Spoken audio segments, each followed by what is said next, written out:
Hello guys, good morning. Welcome to another video. चलिए आके देखते हैं। अभी हम टेंस के बारे में पूरा जान चुके हैं। अब आते हैं वॉइस। तो वॉइस हमारा क्या है, वॉइस की डिफिनीसन कैसे करेंगे। Voice is a process with which we express any statement. यानी कि वॉइस एक ऐसी प्रक्रिया है जिसके माध्यम से हम अपने कथन को किसी से व्यक्त कर सकते हैं।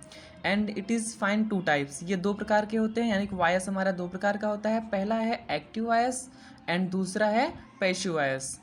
अब इसके बारे में हम जब बताने लगेंगे तो आगे चर्चा करेंगे। अब आपका अगला आता है जो चौथा पॉइंट है, नरेशन। नरेशन मीन्स होता है वर्णन करना, किसी का विस्तार पूर्वक किसी चीज़ को बताना। तो इसकी डिफिनीशन कैसे करेंगे। The statement of the speaker, यानी कि वक्ता द्वारा कहे गए कथन को ही हम नरेशन कहते हैं। ये भी जो होते हैं दो प्रकार के होते हैं। पहला होता है आपका रिपोर्टिंग वर्ब और दूसरा होता है आपका रिपोर्टेड स्पीच।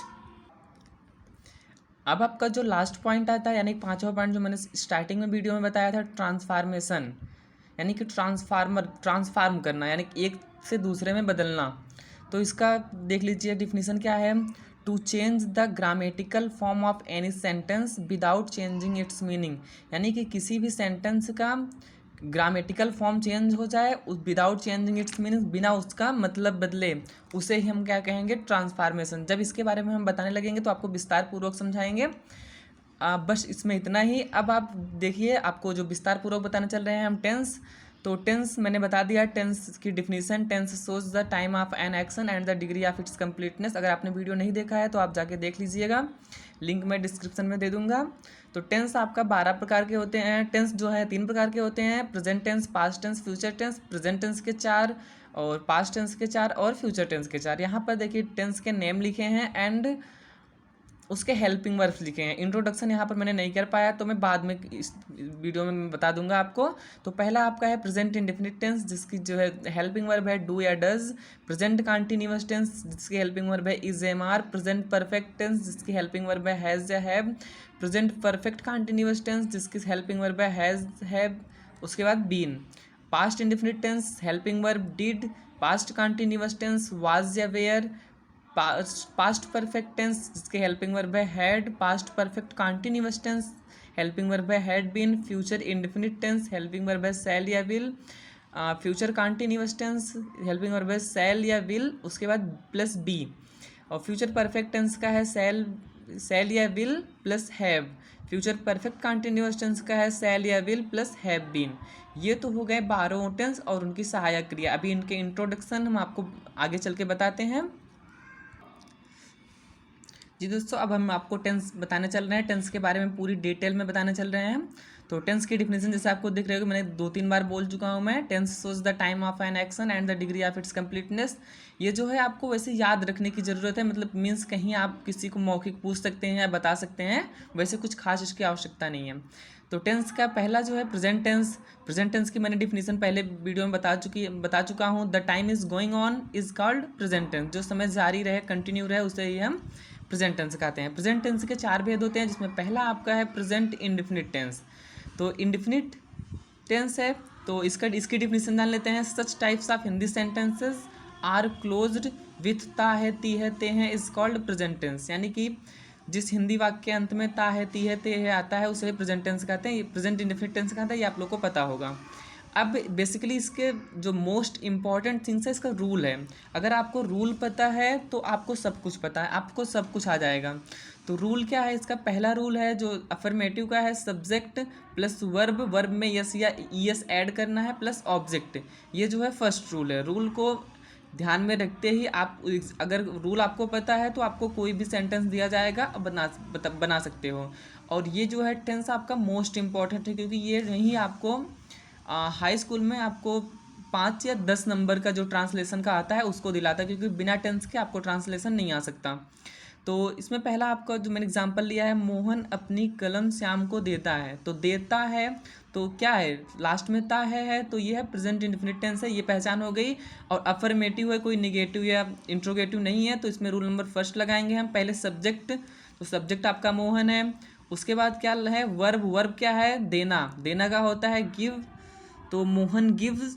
उसके बाद अपनी कलम, तो मोहन जो है ये ही है, तो ही का जो होता है हिज होता है तो मोहन गिव्स हिज पेन किसको, टू श्याम, यानी मोहन अपनी कलम श्याम को देता है, ये हो गया।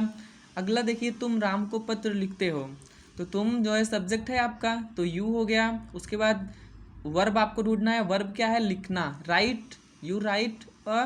उसके बाद ऑब्जेक्ट, ऑब्जेक्ट आपका क्या है, letter, you write a letter.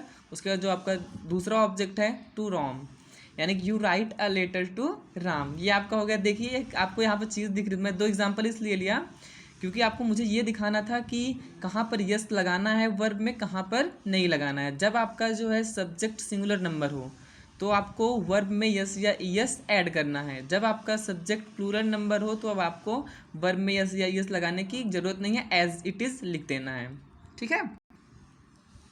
आगे देखिए, अब आपका आता है रूल नंबर 2, यानी कि निगेटिव सेंटेंस। तो निगेटिव सेंटेंस क्या करना है, ज़्यादा चेंजेस करने नहीं है, subject at is it as it is. उसके बाद आपको यहाँ पर हेल्पिंग वर्ब, तो हेल्पिंग वर्ब डू या डज यहाँ पर लगता है, यानी सहायक क्रिया के रूप में। जैसे मैंने पहले ही बताया है कि हेल्पिंग वर्ब डू या डज होता है, तो सहायक क्रिया डू या डज लगना है, plus not, plus verb, verb का जहाँ पे मैं वर्ब लिखूँ वहाँ पर आप समझना फर्स्ट फॉर्म है, यानी वर्ब का फर्स्ट फॉर्म प्लस ऑब्जेक्ट। तो इसके लिए हम एग्जांपल देखते हैं, हम पतंग नहीं उड़ाते हैं, तो हम यहाँ पर प्लूरल नंबर है तो पहले सब्जेक्ट लिखेंगे वी, उसके बाद हेल्पिंग वर्ब डू या डज में से एक लगाएंगे, तो यहाँ पर अगर प्लूरल रहेगा तो डू लगाएंगे, अगर सिंगुलर रहेगा तो डज लगाएंगे, ठीक है। तो वी डू, उसके बाद नॉट है तो लगाएंगे, तो वी डू नॉट, उड़ाना का क्या होता है, फ्लाई, उसके बाद kite, you do not fly kite. अगला है वह अंकित को पसंद नहीं करती है, तो इसका देखिए, तो यहाँ पर देखो करती है, यानी कि ये क्या है, फीमेल है, तो यहाँ पर वह के लिए सी का यूज़ करेंगे, और सी जो है हमारा सिंगुलर नंबर है, तो सिंगुलर नंबर के साथ हम क्या यूज़ करेंगे, डज का यूज़ करेंगे, तो सी डज नॉट।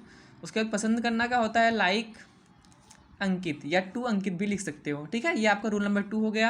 अब नेक्स्ट पे आते हैं आपका रूल नंबर 3, यानी कि इंट्रोगेटिव।